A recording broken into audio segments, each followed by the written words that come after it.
حدیث نمبر 1350۔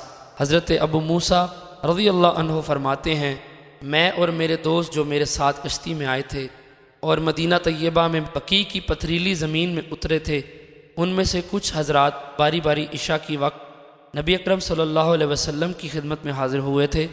حضرت ابو موسا رضی اللہ عنہ فرماتے ہیں، میں اور میرے کچھ دوست حاضر ہوئے اور نبی اکرم صلی اللہ علیہ وسلم کو کچھ کام کی مصروفیت تھی، حتیٰ کہ آپ نے نماز عشاء میں تاخیر فرمائی، یہاں تک کہ نصف رات ہو گئی۔